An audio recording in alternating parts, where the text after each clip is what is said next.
நீங்க பேக் இங்க வெட்டியிருப்பீங்க. பேக் வெட்டதுக்கு அப்புறம் ஃப்ரண்ட் அந்த பேக்கோட கை பக்கமா ஃப்ரண்ட் வெட்டிடுறீங்க. வெட்டணுன்னு உங்களுக்கு இந்த மாதிரி தான் உங்களோட பக்கம் துணி இருக்கும். அதாவது இந்த இடத்துல இப்படி சேப்பா இருக்கும், வெட்டு பகுதி உங்ககிட்ட இருக்கும். பஃப் ஹேண்ட் வெட்டுறதுக்கு எந்த மெத்தேட்ல துணி போடணுங்கிற சொல்றேன். இந்த மாதிரி வெட்டு பகுதி இருந்துன்னா தயவு செய்து அப்படியே திருப்பி நல்ல பக்கம் உங்க பக்கமா வச்சுக்குங்க. அதாவது ஃபோல்டிங் பக்கம் உங்க பக்கமா வச்சுக்குங்க. உங்க பக்கமா வச்சுட்டு அவங்க கிட்ட பஃப் ஹேண்ட் எந்த அளவு வேணும்னு கேட்டுக்குங்க. பெரும்பாலும் பஃப் ஹேண்டுங்கிறது வந்து அந்த காலத்து முறைப்படி பார்த்தீங்கன்னா ஒரு 4-4.5 தான் பஃப் ஹேண்டே வரும். ஓகேங்களா?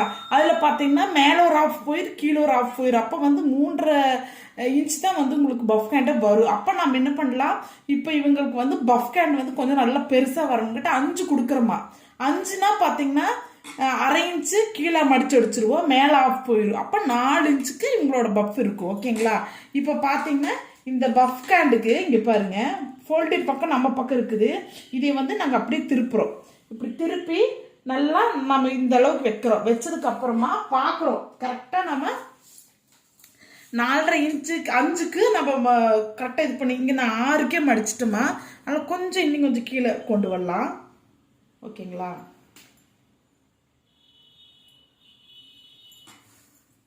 கொண்டு வந்து கரெக்டாக 5. ஓகேங்களா? இப்போ பாருங்க 5 இருக்குது உங்களுக்கு. 5க்கு சும்மா 2ஆ மடிச்சு வச்சுட்டோம். ஃபோல்டிங் பக்கம் நம்ம பக்கம் இருக்குது. இது வந்து டென்ஷனே வேண்டாம் உங்களுக்கு. இந்த அளவு வேணுமா அந்த அளவு வேணுமா அப்படி இப்படி எதுவுமே வேண்டாமா. இப்படி நீளமாக இருக்குதுங்களா? ஃபஸ்ட்டு வந்து நீளமாக இப்போ எந்த அளவு உயரம் மட்டும் எடுத்துக்கிட்டீங்க நீளமாக கட் பண்ணுறீங்க. அவ்வளோதான், கட் பண்ணி எடுத்துட்டீங்களா? இப்போ நம்மளுக்கு இந்த மாதிரி வருது. வந்ததுக்கு அப்புறமா இந்த ஃபோல்டிங் இருக்கிறதே 2ஆ பிரிச்சு விட்டுருங்க. பிரிச்சுட்டீங்க. ஓகேங்களா? இப்போ பார்த்தீங்கன்னா உங்களோட இங்கிருந்து ஒரு குறிப்பிட்ட தூரம் எந்த அளவுக்குன்னா உங்களோட லைனிங்ல எந்த அளவுக்கு இருக்குன்னு பாருங்க. இங்கிருந்து ஒரு 11 இன்ச்சுக்கு. ஓகேங்களா? 11 இன்ச் வரைக்கும் நீங்கள் நார்மலாக இருக்கட்டும், நேராகவே இருக்கட்டும். 11 இன்ச்சுக்கு மேலே நீங்கள் என்ன பண்ணுறீங்கன்னா லைட்டாக ஒரு 1/2 இன்ச்சுக்கு 11 இன்ச்சுக்கு மேலே ஒரு 1/2 இன்ச்சுக்கு இப்படி கிராஸாக கட் பண்ணுறீங்க. அதாவது இதோட அளவை எடுத்துக்கிறீங்க. இங்கிருந்து 11 இன்ச்சுக்கு நீங்கள் நேராகவே இருக்கணும். இங்கிருந்து ஒரு 1/2 இன்ச்சுக்கு கீழே இறக்கி வெட்டுறீங்க. இவ்வளோதாம்மா பஃப் ஹேண்டு. இவ்வளோதான். ஓகேங்களா? இப்போ பார்த்தீங்கன்னா இந்த துணியில் நம்ம எப்படி கட்டிங் போட போகிறோம்னு பார்க்கலாம். இப்போ ப்ளவுஸில் ஃப்ரண்ட்டு பேக்கு எல்லாம் கட் பண்ணியாச்சு. இந்த பார்டர் வந்து இந்த ப்ளவுஸில் இருந்துச்சுமா. ஓகேங்களா? இவங்க வந்து பஃப் ஹேண்டுக்கு கீழே ஒரு பார்டர் வேணும்னு சொல்கிறாங்க. அதனால் இந்த பார்டரை நான் தனியாக கட் பண்ணி எடுத்து வச்சுட்டேன். ஓகேங்களா? இப்போ பார்த்தீங்கன்னா இது இது ஃபோல்டிங்கில் இருக்குது. ஓகேங்களா? இது ஃபோல்டிங்கில் இருக்குது. இந்த பகுதி வந்து நாம் இவங்களுக்கு இன்னி பட்டி கட் பண்ணலாமா. சரிங்களா? அதனால் நான் இப்போ இப்படி மடிக்கிறேன். ஓகேங்களா? இப்போ மடித்து வைக்கிறேன். இது கரெக்டாக இருக்குதான்னு பாருங்கள். இந்த துணியை அப்படியே போடுறோம். ஓகேங்களா? இந்த இடம் பாருங்க கரெக்டாக வந்துச்சு. இப்போ எங்களுக்கு நிறைய நல்லா க்ரஸ் மாதிரி வருது. லைனிங் இவ்வளோதான் இருக்குது. இன்னி பஃப் வேணும் அப்படின்னா இங்கே துணி ஒரிஜினல் துணியில் இவ்வளோ துணி இருக்குது, லைனிங்கில் இல்லை. அப்போ என்ன பண்ணணும், இந்த லைனிங்கில் இங்கிருந்து இது வரைக்கும் கொஞ்சம் ஒட்டு துணி கொடுக்கணும். ஒட்டு துணி கொடுத்துட்டிங்கன்னா உங்களுக்கு நல்லா க்ரன்சியாக நல்லா சூப்பராக பஃப் வரும். இப்போ பாருங்கள், நான் இது கரெக்டாக மடித்து போட்டுட்டேன். இதில் எக்ஸ்ட்ராவெல்லாம் நான் விடவே இல்லை. ஏன்னா உங்களுக்கு பட்டி இனி நான் கட் பண்ணலை. ஓகேங்களா? இப்போ நான் கட் பண்ண போகிறேன். நேராக கட் பண்ண போகிறோம். கட் பண்ணுறதுக்கு முன்னாடி நம்ம என்ன பண்ணலாம், இப்படி கிராஸாகவே வந்துடணும். கிராஸாக வந்துட்டு இந்த இடத்துல இருக்குது. இப்போ பார்த்தீங்கன்னா இதையே ஃபோல்டிங்கில் இருக்குது. இதையும் பிரித்து விட்டுருங்க.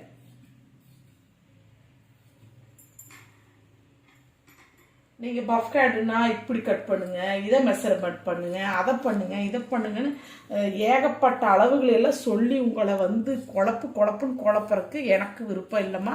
நான் வந்து என்னோட ஸ்டூடெண்ட்டுக்கு இந்த ஈஸி மெத்தட் தான் சொல்லி தருவேன். நான் இது எப்படி தைக்கணுங்கிறதுன்னு சொல்லி கொடுக்குறேன். அதை தைக்கிற முறையும் நான் சொல்லி கொடுக்குற போது உங்களுக்கு ரொம்ப ரொம்ப ஈஸியாக இருக்கும். எல்லாருமே நீங்கள் பஃப் ஹேண்ட் போட்டுட்டு ஜாலியாக ஜம்முன்னு சுற்றலாமா. ஓகேன்னா கையை நம்ம எடுத்து வச்சிருக்கிறோம் பஃப் ஹேண்டு. இந்த பஃப் ஹேண்ட் எடுத்து வைக்கிற போது பார்த்துக்குங்க, இந்த மாங்காய் மாதிரி டிசைன் இருக்குது பாருங்க. இந்த மாங்காய் மாதிரி இருக்கிற டிசைனு கைக்கு கரெக்டாக நேராக வரணும். தலைகளாக வச்சிடக்கூடாது. மாங்காவு ஒரே கரெக்டாக வச்சிடணும். வச்சதுக்கப்புறம் நீங்கள் என்ன பண்ணுறீங்க, உங்களோட கையோட லைனிங் எடுத்து வைக்கிறீங்க. இதில் வந்து எக்ஸ்ட்ராவாக தான் இருக்குது அந்த நல்ல துணி. அந்த நல்ல துணி வேணும்னா நம்ம கட் பண்ணி எடுத்துக்கலாம். சரிங்களா? இப்போ பார்த்தீங்கன்னா இதுவே கரெக்டாக நேராக வச்சு உங்களுக்கு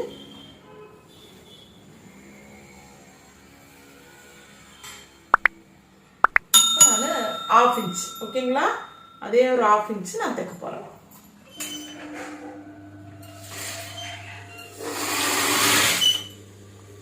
நீங்க எல்லாத்துக்குமே இந்த மெத்தட் எப்படி தைக்கிறீங்களோ அதே மெத்தட் நீங்க வச்சுக்கிட்டீங்கன்னு வச்சுக்கோங்களேன், தப்பு வந்து சான்ஸே கிடையாதுமா. ஒரு ஜாக்கெட் சும்மா ஒரு உத்தேசத்துல அப்படின்னு தைச்சீங்கன்னா அது வந்து அந்த உத்தேசம் வந்து இன்னொரு பிளவுஸோட கையிலையும் வரணுங்கிறது உங்களுக்கு தெரியாம போயிடும். அதெல்லாம் கரெக்டா வச்சுக்கோங்க. இப்ப நான் தைச்சு எடுத்துட்டேன். ஓகேங்களா? இதையுமே ரன்னிங்ல போலாம். நான் ஒரு கை மட்டும் தைச்சு காட்டுறேன், நோ ப்ராப்ளம். ஓகேங்களா? இப்போ நம்ம இதையே திருப்பிடலாம். திருப்பிட்டு இது 1/2 இன்ச் நான் தைச்சிருக்கிறேன். நான் திருப்பிட்டு கரெக்டா இந்த துணியில கீழே எச்சடி ஒரே ஒரு தையல் போடுறோம். இது ரெட்டை தையல் போடக்கூடாது. ஏன்னு கேளுங்கன்னா கீழே வந்து நம்ம என்ன பண்ண போறோம், பார்டர் கொடுப்போம். அந்த பார்டர் கொடுக்குற போது நம்ம 2 தையல் போட்டா அது ஃபினிஷிங்கா நல்லா இருக்காது. ஒரு தையல் போட்டா போதும். ஏன்னா அந்த ஒரு தையல் வந்து நம்ம அந்த பார்டருக்குள்ள போயிடும். ஆனால் ஒரு தையல் மட்டும் போதும். பப்கேண்டுக்கு இந்த மெத்தட் தைச்சிங்கன்னா ரொம்ப ரொம்ப ஈஸிமா. ஒரு சிலர் வந்து நிறைய இந்த பப்கேண்டை வந்து இப்படி தேங்க, இப்படி கட் பண்ணணும், அப்படி கட் பண்ணணும்னு சொல்லும்போது அதுக்கு நம்ம பார்த்து தலையே சுத்துறா வேண்டாம் தான் அப்படிங்கிற அளவுக்கு போயிடுது. அதனால டென்ஷன் வேண்டாம்.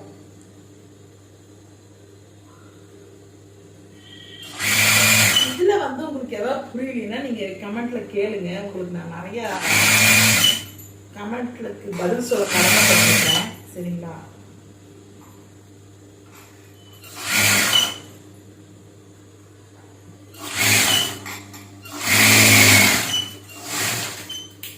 இப்போ நான் இது ஒரே ஒரு ஸ்டிச்சிங் போட்டு ஃபுல்லா எடுத்துட்டோம். ஓகேங்களா? இப்போ நம்ம அடியில எட்ஜ் தையல் போட போறோம். இந்த எக்ஸ்ட்ரா இருக்கிறத வேணா கட் பண்ணி எடுத்துக்கலாம்.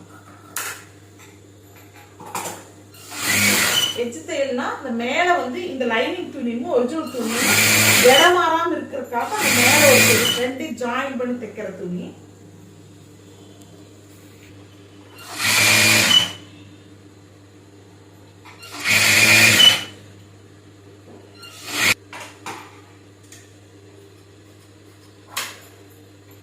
இப்போ நம்ம நல்லா ஃபுல்லா தைச்சாச்சு. இந்த இதுல வந்து எக்ஸ்ட்ரா பிசுறு இருக்குது பாருங்க, இந்த பிசுறுகளை வெட்டிடணும். ஓகேங்களா?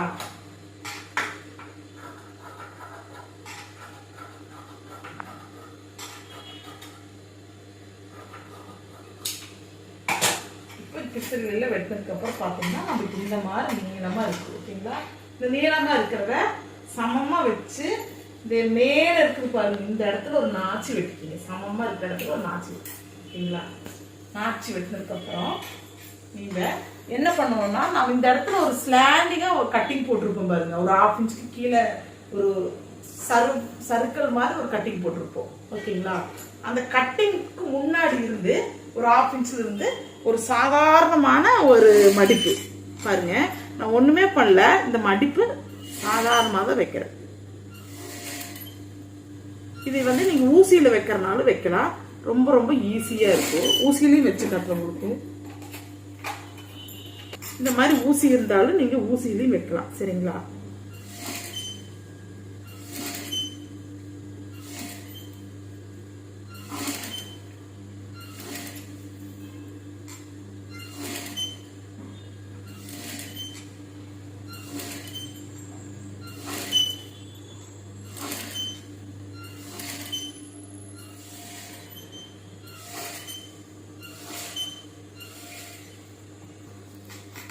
மேல ஃபுல்லா சுருக்கு வச்சுட்டோம். ஓகேங்களா? இந்த ஊசியில தான் வச்சிருக்கிறோம்.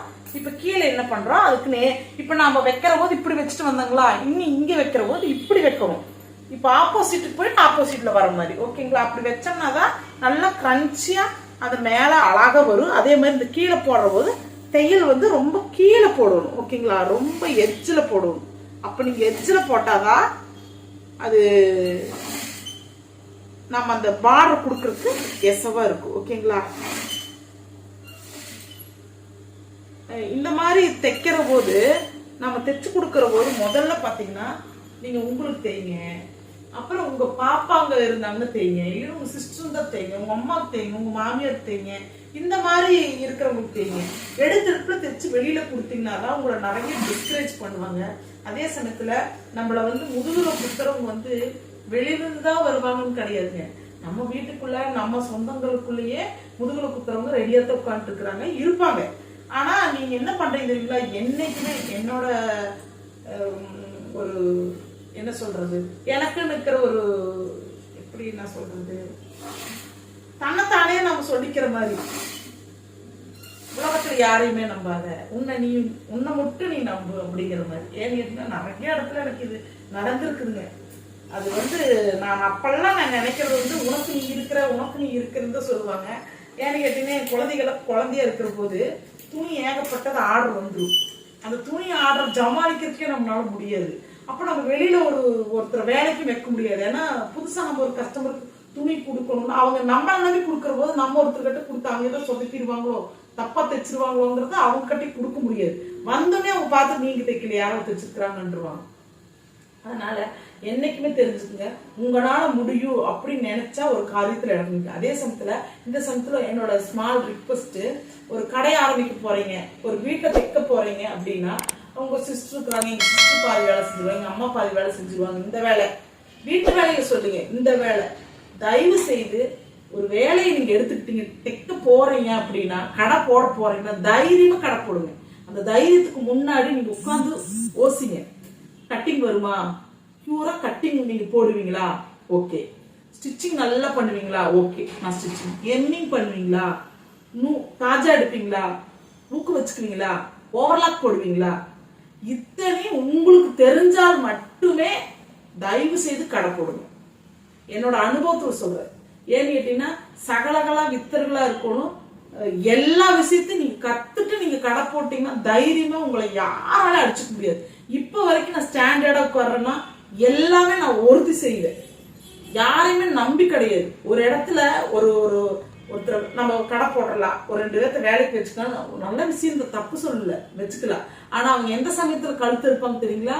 ஒரு தீபாவளி சமயத்துல ஒரு நல்ல ஒரு முகூர்த்த பிளவுஸ் நிறைய வந்துட்டு இருக்கிற போது அந்த சமயத்துல அவங்க அந்த இடத்துல அடிப்பாங்க. சொல்லுவாங்க தெரியுங்களா? குறிப்பாக அந்த மாங்காய் அடிக்கணும் அப்படிங்கிற ஒரு குறிப்பாக உங்களை அடிச்சிருவாங்க. அப்ப நீங்க தோண்டு போய் உட்கார போது நீங்க அடிக்க ஒரு இடத்துல உங்களை அடிக்கிறாங்கிற போது, இந்த இடத்துல நானே செய்வேன் அந்த வேலையை, நீ போற லீவா, ஓகே டன், நான் அந்த வேலை செஞ்சிடறேன் அப்படின்னு அவங்க இல்லாத போது நீங்க அந்த வேலையை இடத்த நிரப்பிட்டீங்கன்னு வச்சுக்கோங்களேன், யாராலையும் உங்களை அடிக்க முடியாது. அடுத்த சமயத்துல அவங்க லீவ் போட மாட்டாங்க அந்த சமயத்துல. அதனால நீங்க ஒரு காரியத்துல இறங்க போறீங்கன்னா தயவு செய்து எல்லாத்தையுமே கத்துட்டு இறங்குங்க. அதே மாதிரி டெய்லரிங் ஷாப் வைக்க போறீங்கன்னா கொஞ்சம் ஆரி கத்துக்கிறதுக்கு முயற்சி பண்ணுங்க. ஆரி கத்துக்க பாருங்க. ஆரி கத்துட்டு நீங்க ஷாப் பண்ணுங்க. ஏன்னு கேட்டீங்கன்னா இப்ப நீங்க ஒரு பிளவுஸ் ஒருத்தர்கிட்ட இருந்து வாங்குறீங்க, ஒரு 2000 ரூபாய் பில்லு போறேன்னு வச்சுக்கோங்களேன். நீங்க அங்க ஆரி கொடுக்குற இடத்துலயே 2000 ரூபாய் கேட்கறாங்கன்னா உங்களுக்கு அதுல பலனே கிடைக்காது, உங்களுக்கு அமௌண்ட் பெரிய லெவல் ரீச் ஆகாது. அதனால எப்பவுமே கொஞ்சம் கொஞ்சம் நீங்களும் கத்துக்குங்க. நான் எல்லாத்தையுமே ஆளினால் எல்லாத்தையுமே கத்துக்கிட்டு நான் கடை போட்டேன் கட்டிதான் யாரோட உதவி நான் எந்த சமயத்திலுமே எதிர்பார்க்கவே மாட்டேன். அதே சமயத்துல கட்சி போட்டு கரெக்டா பிளான் பண்ணி அந்த வேலைகளை முடிச்சிருவேன். அந்த மாதிரி நீங்களும் முடிங்க. என்னோட அட்வைஸ் ஏன்னு கேட்டீங்கன்னா, நிறைய பெண்கள் கடை போடலாம், நல்லா வருது, தைக்க வருதுன்னு ஆசைப்படுவீங்க.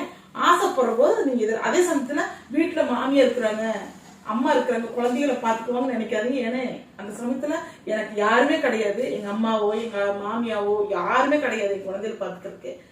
எங்க வீட்டுக்காரரு நாங்க 2 பேர் தான் குழந்தைகளையும் பாத்துக்கிட்டோம். அதே மாதிரி குழந்தைகளுக்கு நான் இல்லாம இல்ல அப்படிங்கறது நிவர்த்திப்படுத்திட்டேன். என் கஸ்டமர் கொடுத்த டைம் கன்னா கொடுக்குற அக்கா அப்படிங்கிற அளவுக்கு நான் இருந்தேங்க. சரிங்களா?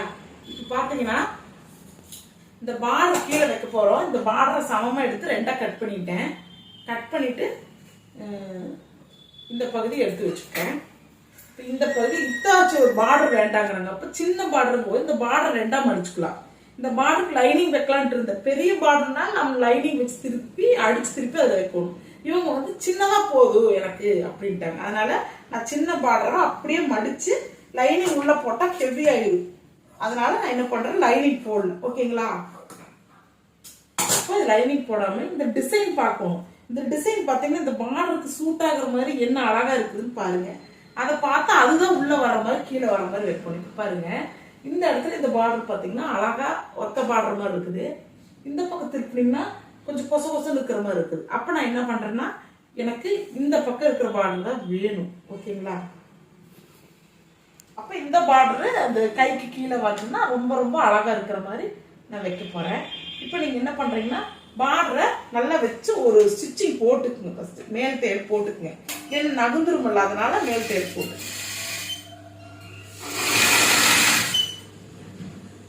சமமா வச்சு ஒரு மேல் தையல் போட்டீங்கன்னா வச்சு அடிக்கிற போது உங்களுக்கு ரொம்ப ஈஸியா இருக்கு. நீங்க தைரியமா வச்சு நீட்டா அடிச்சிடலாம்.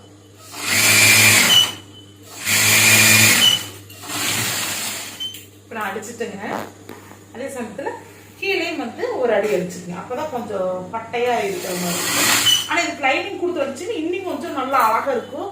இவங்க வந்து கொஞ்சம் மீனா இருக்கிறாங்க, இந்த லைனிங் எல்லாம் வேண்டாம் அப்படிங்கிறது இவங்க வந்துதான் இந்த ஐடியா பண்ணாங்க, இந்த பஃப் ஹேண்ட் வைக்கணும் அப்படின்ட்டு. அதனால நான் 1.25 மீட்டர் எடுக்கிறது 1 மீட்டர்லயே நான் அட்ஜஸ்ட் பண்ணி தைச்சிட்டு இருக்கிறேங்க. நான் பஃப் ஹேண்ட் போட்டு அழகா இருக்குன்னு சொன்னதுக்கு அவங்க அந்த பஃப் ஹேண்டுக்கு போட்டுருங்க அப்படின்ட்டாங்க. நாம தான் முடிக்கணும். இப்போ பார்த்தீங்கன்னா நான் இது வைக்க போற பாருங்க. இதுவே இப்படி வச்சு பார்த்துக்கணும். வச்சு பார்த்துட்டு இதை அப்படியே இப்படி இப்படி திருப்பிக்கணும். திருப்பிட்டு நீங்க என்ன பண்றீங்கன்னா, இந்த பார்டரை கரெக்டாக இங்கிருந்து நீங்க ஒரு 1/4 இன்ச், 1/2 இன்ச் கிடையாதுன்னா ஒரு 1/4 இன்ச் அந்த நீங்க போட்ட தையலுக்கு மேல கொஞ்சம் மட்டும் போட்டா போதும். இப்போ நான் என்ன பண்றேன், அதுக்கு மேலேயே தைக்கிற பாருங்க.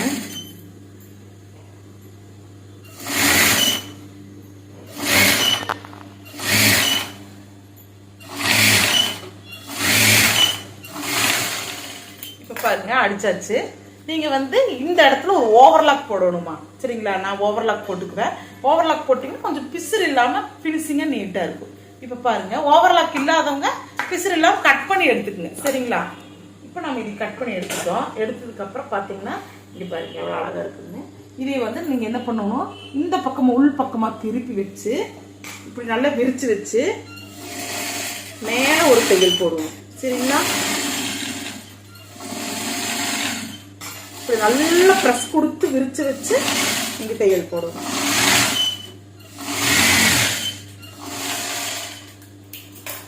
இப்படி தையல் ஒரு தையல் போட்டாலும் சரி, இது பக்கத்துல இன்னொரு தையல் போட்டீங்கன்னா இன்னும் கொஞ்சம் அழகா இருக்கும். கொஞ்சம் தைரியமா இருக்குல்ல, நம்ம அவங்க பிரிஞ்சு வராது அப்படிங்கிற ஒரு நினைப்புல. இப்ப பாருங்க, நம்மளோட பஃப் ஹேண்ட் முடிஞ்சிருச்சு. பினிஷிங் எவ்வளவு அழகா இருக்குது பாருங்க. நல்லா இருக்குது இல்லைங்க? இதுதாங்க பஃப் ஹேண்ட். ரொம்ப ரொம்ப ஈஸிங்க. இதே மாதிரி இன்னொரு கைக்கு நீங்க தைச்சு வச்சுக்கணும். ஓகேங்களா? பஃப் ஹேண்ட் பினிஷிங் முடிஞ்சது. பேக்ல பேக்குக்கு ஃப்ரண்ட்டுக்கு தனியே தெரியல உங்களுக்கு. பாருங்க ஒரே மாதிரி சூப்பரா இருக்குது. இந்த ப்ளவுஸ் போட்டாதான் இந்த லுக்கு தெரியும் உங்களுக்கு.